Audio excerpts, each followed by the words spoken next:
নমস্কার। আমরা অনেকেই পড়াশোনা নিয়ে অনেক সময় দুশ্চিন্তায় থাকি। কখনো মনোযোগ হারিয়ে ফেলি, আবার কখনো পরীক্ষার ফল নিয়ে ভয়ে থাকি। কিন্তু আপনি কি জানেন, হাজার হাজার বছর আগে ভগবান শ্রীকৃষ্ণ কুরুক্ষেত্রের যুদ্ধে অর্জুনকে যে উপদেশ দিয়েছিলেন তার মধ্যেই লুকিয়ে আছে একজন ছাত্রের সফল হওয়ার আসল মন্ত্র। আজ আমরা জানব পড়াশোনা নিয়ে শ্রীকৃষ্ণের সেই 5টি অমৃত বাণী যা আপনার জীবন বদলে দেবে। ফলের আশা ত্যাগ করে কর্মে মন দাও। শ্রীকৃষ্ণ অর্জুনকে বলেছিলেন, তোমার অধিকার কেবল তোমার কর্মে, তার ফলে নয়। আমরা পড়ার সময় সারাক্ষণ ভাবি, পরীক্ষায় কত পাবো বা ফেল করব না তো। এই ভয়টাই আমাদের পড়াশোনা খারাপ করে দেয়। কৃষ্ণ আমাদের শেখাচ্ছেন, ফলের চিন্তা ভবিষ্যতের হাতে ছেড়ে দাও। তুমি শুধু বর্তমান সময়ে তোমার পড়াশোনায় মন দিয়ে করো। চঞ্চল মনকে নিয়ন্ত্রণ করো।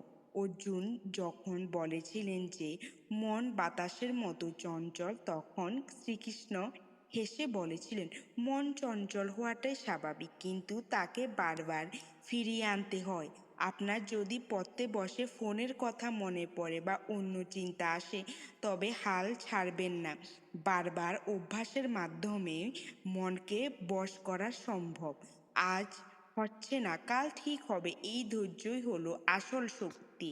শ্রীকৃষ্ণের মতে আলস্য হলো মানুষের বিনাশের কারণ। আজ নয় কাল পড়ব, এই ভাবনাটিও একজন শিক্ষার্থীর পতন ঘটায়।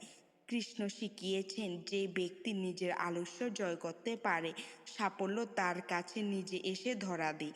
তাই আলস্য ত্যাগ করে এখনই বই নিয়ে বসুন। শ্রীকৃষ্ণ বলেছেন, এই পৃথিবীতে জ্ঞানের সমান পবিত্র আর কিছুই নেই। অর্থ বা সম্পত্তি চুরি হতে পারে, কিন্তু আপনার শিক্ষা ও জ্ঞান কেউ কোনোদিন কেড়ে নিতে পারবে না। তাই পড়াশোনাকে বোঝা মনে না করে একে একটি সম্পদ হিসাবে গ্রহণ করুন। আপনি যত শিখবেন, আপনি তত বেশি শক্তিশালী হবেন।